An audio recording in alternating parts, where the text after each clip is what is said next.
Sebelum lanjut, silakan klik like, share, dan subscribe channel ini, agar Anda tidak ketinggalan petuah Primbon Jawa tentang rezeki dan nasib hidup. Mari kita mulai. Wahai engkau yang lahir di weton pahing, sebelum melangkah lebih jauh, dengarkan dengan sungguh-sungguh. Tidak semua orang ditakdirkan mendengar rahasia ini, dan tidak semua weton memiliki jalur rezeki yang sama. Dalam Primbon Jawa kuno, pahing dikenal sebagai weton panas energi, weton yang menyimpan daya dorong kekayaan, namun sekaligus menjadi weton yang paling sering salah arah. Banyak orang pahing hidupnya seperti ini, bekerja keras, berusaha mati-matian, namun hasilnya selalu terasa kurang. Uang datang, tapi cepat habis. Peluang muncul, namun selalu gagal di detik terakhir. Jika kamu pahing dan mengalami hal ini, bukan karena kamu bodoh, bukan karena kamu malas, dan bukan karena nasibmu jelek. Masalahnya hanya satu, gerbang emas rezekimu tertutup. Setiap weton memiliki pintu rezekinya masing-masing. Dan pintu weton pahing tidak bisa dibuka dengan cara orang lain. Jika kamu meniru cara weton lain, hasilnya justru kebalikannya. Lelah, kecewa, dan seret. Primbon menyebutkan, pahing adalah weton yang tidak cocok dipaksa, tetapi sangat mudah meledak rezekinya jika disentuh dengan laku yang benar. Ibarat bara api, jika salah pegang, kamu akan terbakar. Namun jika tahu caranya, api itu bisa menjadi cahaya, bahkan menjadi sumber kekuatan besar. Disinilah banyak orang pahing gagal. Mereka terlalu sering mengeluh, terlalu keras pada diri sendiri, terlalu memaksakan hasil. Padahal, alam justru menutup pintu rezeki ketika pahing berada dalam tekanan batin. Perlu kamu tahu, dalam Primbon disebutkan bahwa rezeki pahing paling cepat turun ketika batinnya tenang, ucapannya terjaga, dan niatnya lurus. Namun ada satu rahasia besar yang jarang dibuka. Pahing memiliki jalur pesugihan halal, bukan pesugihan gelap, bukan pesugihan tumbal, melainkan pesugihan berbasis keselarasan diri dan izin Tuhan. Pesugihan jenis ini tidak memakan korban, tidak mengikat perjanjian, tidak menukar umur atau keluarga. Tetapi dampaknya sering membuat orang lain curiga. Ini orang pakai apa? Usahanya kok tiba-tiba naik? Padahal jawabannya sederhana, dia kembali ke jalur asli weton pahing. Bab ini adalah pintu awal. Jika kamu hanya mendengar tanpa menghayati, maka ilmu ini akan lewat begitu saja. Namun jika kamu membaca dan mendengarnya dengan niat lurus, maka sejak bab pertama ini saja, alam sudah mulai mengenal ulang siapa dirimu. Ingat satu hal sebelum melanjutkan, rezeki besar tidak datang karena ambisi, tetapi karena keselarasan. Dan mulai saat ini, kita akan membuka kembali gerbang emas weton pahing yang selama ini tertutup rapat. Sekarang dengarkan dengan tenang. Apa yang akan dibuka di bab ini bukan ilmu sembarangan, namun juga bukan ilmu gelap. Banyak orang salah paham tentang pesugihan. Begitu mendengar kata itu, yang terbayang adalah tumbal, perjanjian gaib, atau kekayaan yang dibayar dengan penderitaan. Padahal dalam Primbon Jawa Lama, pesugihan memiliki dua jalan. Jalan gelap, dan jalan terang. Dan weton pahing tidak ditakdirkan berjalan di jalan gelap. Pahing justru memiliki jalur langka yang disebut oleh leluhur sebagai pesugihan halal. Kekayaan yang datang karena keselarasan hidup, bukan karena tumbal. Pesugihan halal pahing tidak memanggil makhluk, tidak mengikat janji, tidak mengorbankan siapapun. Yang ia lakukan hanya satu, mengaktifkan kembali hukum alam yang selama ini tertidur. Dalam Primbon disebutkan, pahing adalah weton dengan energi panas dan cepat. Jika salah arah, panas ini membakar diri sendiri. Namun jika diarahkan dengan benar, ia berubah menjadi mesin penarik rezeki. Inilah sebabnya mengapa banyak orang pahing terlihat biasa saja, namun tiba-tiba, usahanya melonjak, hidupnya berputar arah. Rezekinya deras tanpa banyak cerita. Bukan karena sulap, bukan karena warisan, melainkan karena 3 laku pesugihan halal mulai berjalan bersamaan. Laku pertama adalah laku batin. Batin pahing tidak boleh kusut. Semakin kamu memelihara iri, marah, dan dendam, semakin sempit jalur rezekimu. Primbon menegaskan, rezeki pahing menjauh ketika hatinya panas karena emosi, dan mendekat ketika batinnya tenang meski hidup sedang sulit. Laku kedua adalah laku ucapan. Apa yang sering kamu ucapkan, itulah yang paling cepat menjadi nyata bagi pahing. Keluhan berlebihan adalah racun. Ucapan pesimis adalah palang pintu. Sementara doa sederhana yang konsisten adalah kunci pembuka yang paling ampuh. Banyak orang pahing miskin bukan karena kurang kerja, tetapi karena lidahnya sendiri terlalu sering mengutuk nasibnya. Laku ketiga adalah laku kebiasaan. Pahing tidak boleh hidup acak, tidur sembarangan, makan sembarangan, hidup tanpa arah. Semakin rapi kebiasaan hidupmu, semakin rapi pula aliran rezekimu. Inilah yang jarang dibahas.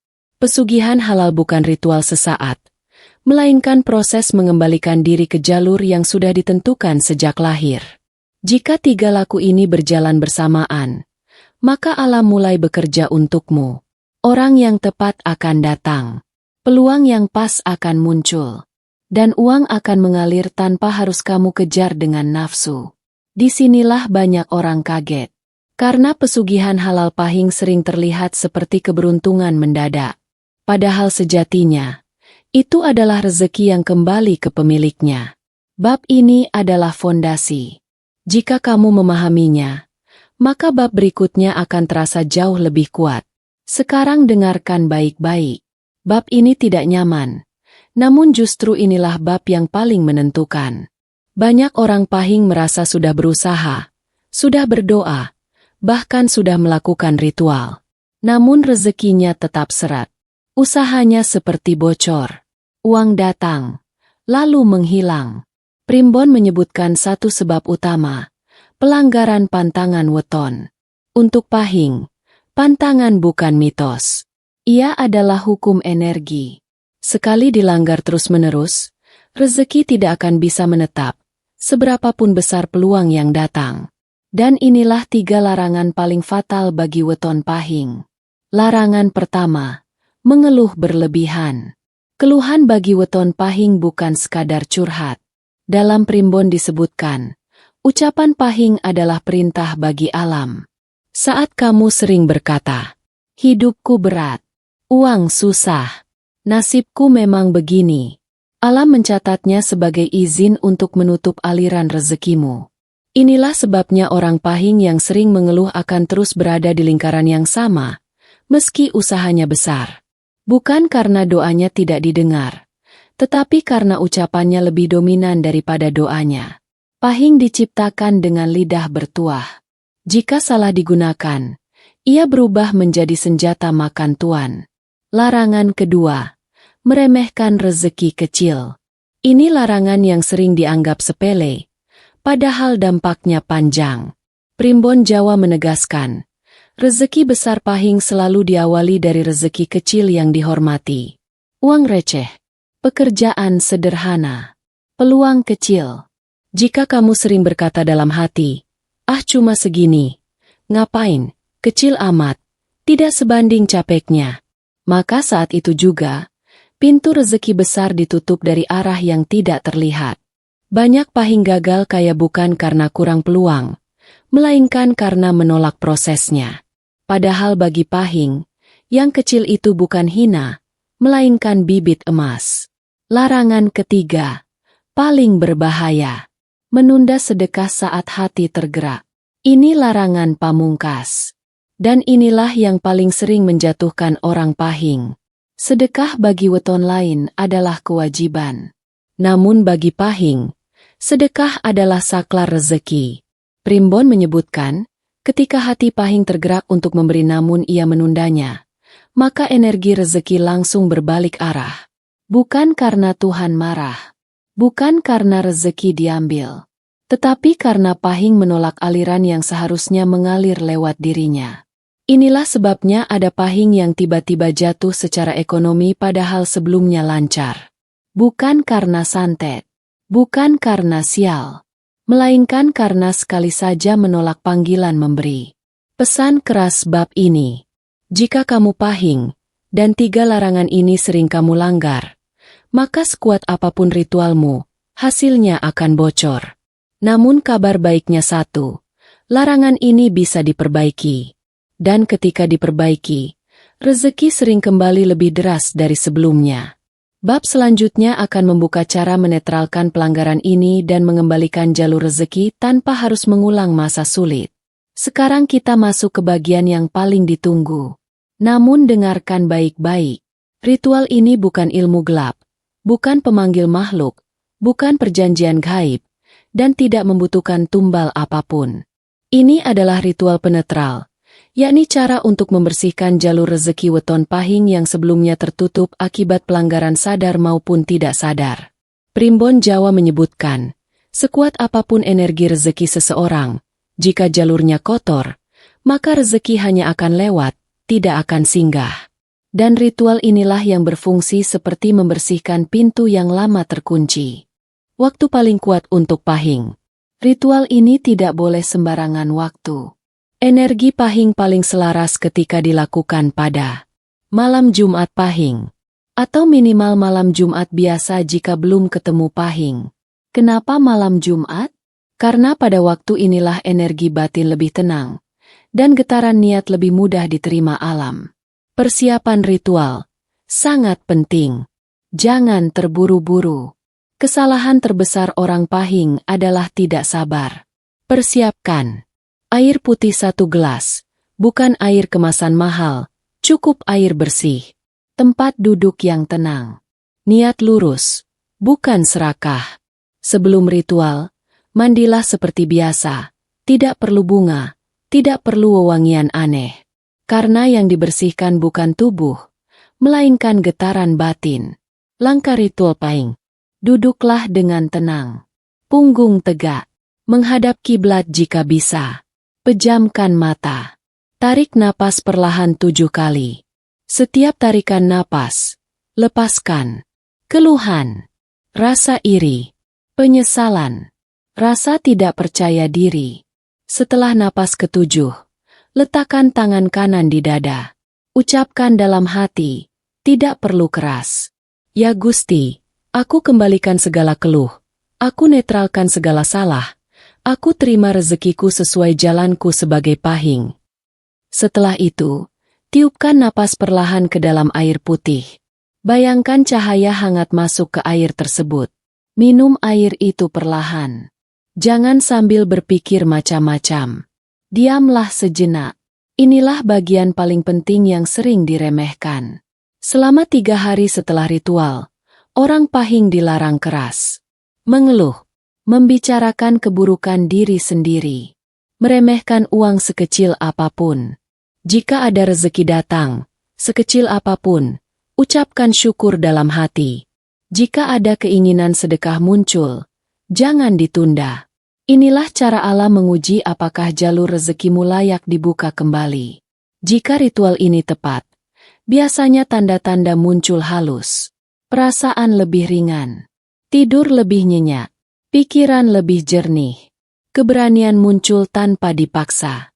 Dan dalam hitungan hari atau minggu, peluang akan datang dengan caranya sendiri. Ingat, ini bukan sulap. Ini pemulihan jalur rezeki.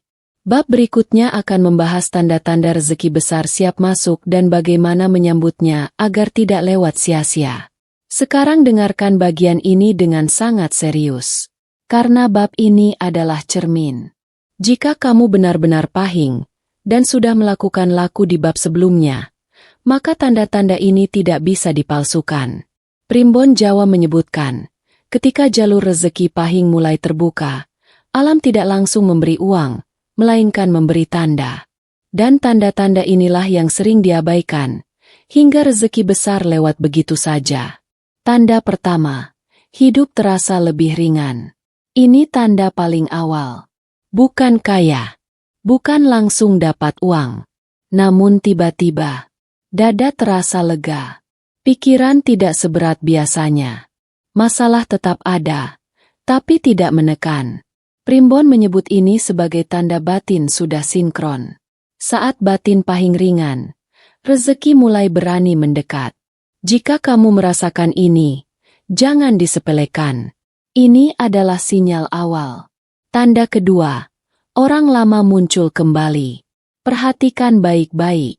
Saat pesugihan halal aktif, alam akan membuka jalur lama. Tiba-tiba, teman lama menghubungi. Kenalan lama menawarkan kerjasama. Orang yang dulu menjauh, kini mendekat. Ini bukan nostalgia. Ini penyelarasan ulang takdir. Primbon menyebutkan, rezeki Pahing sering datang melalui orang yang sudah pernah masuk dalam hidupnya. Tanda ketiga, uang keluar, tapi selalu ada pengganti. Ini tanda yang sering bikin bingung.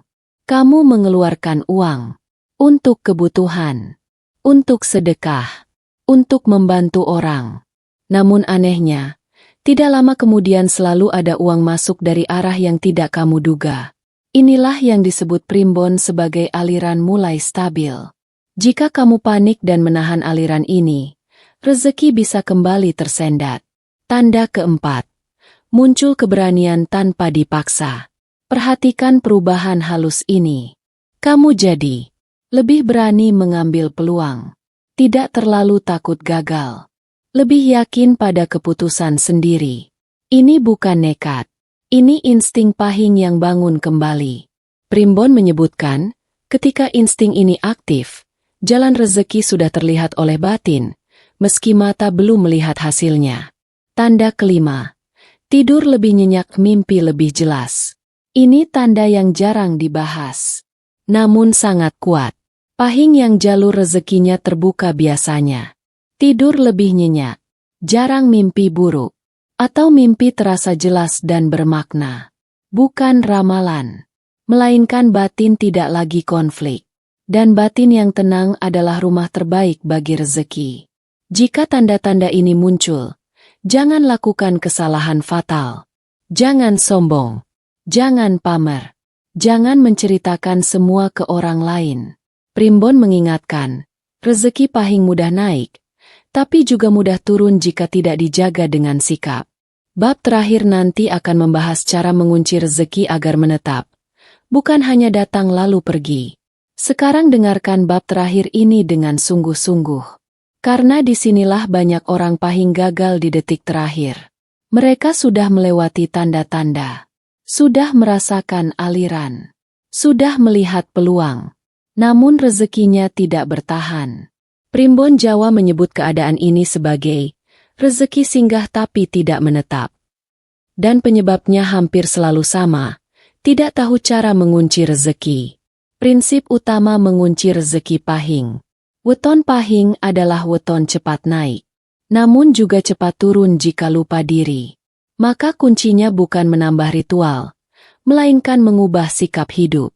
Ada 3 kunci pengunci rezeki yang wajib dijaga. Kunci pertama, rendah hati saat naik. Saat rezeki mulai lancar, Pahing diuji bukan dengan kekurangan, melainkan dengan rasa bangga berlebihan.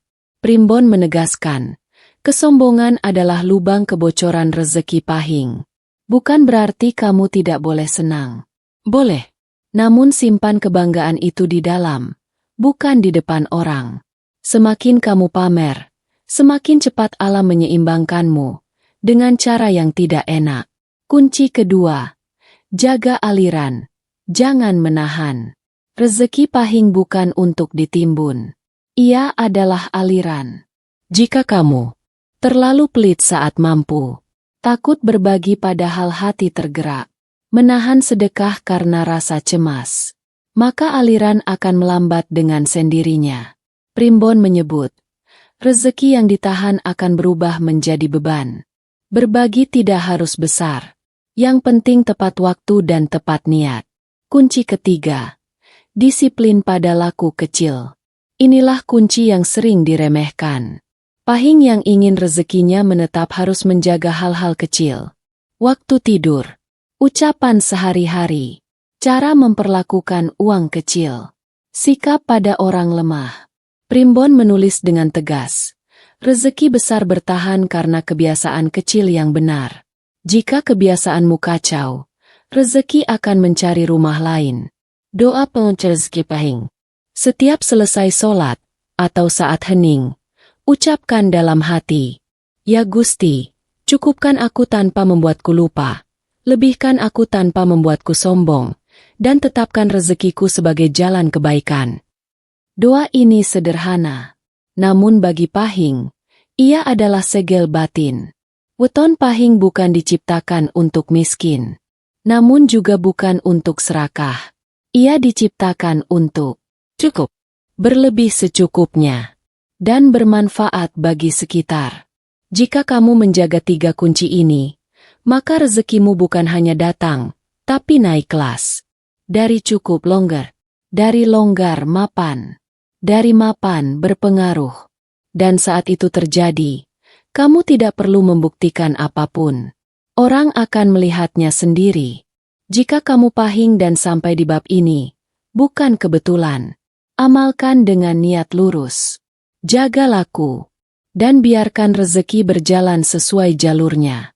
Jika kamu Pahing dan merasa apa yang dibahas ini sedang kamu alami, tulis di kolom komentar, "Pahing hadir." Jangan lupa like agar energi kebaikan ini mengalir. Dan subscribe supaya kamu tidak ketinggalan rahasia weton berikutnya. Karena tidak semua orang Pahing dipanggil. Dan mungkin, kamu salah satunya.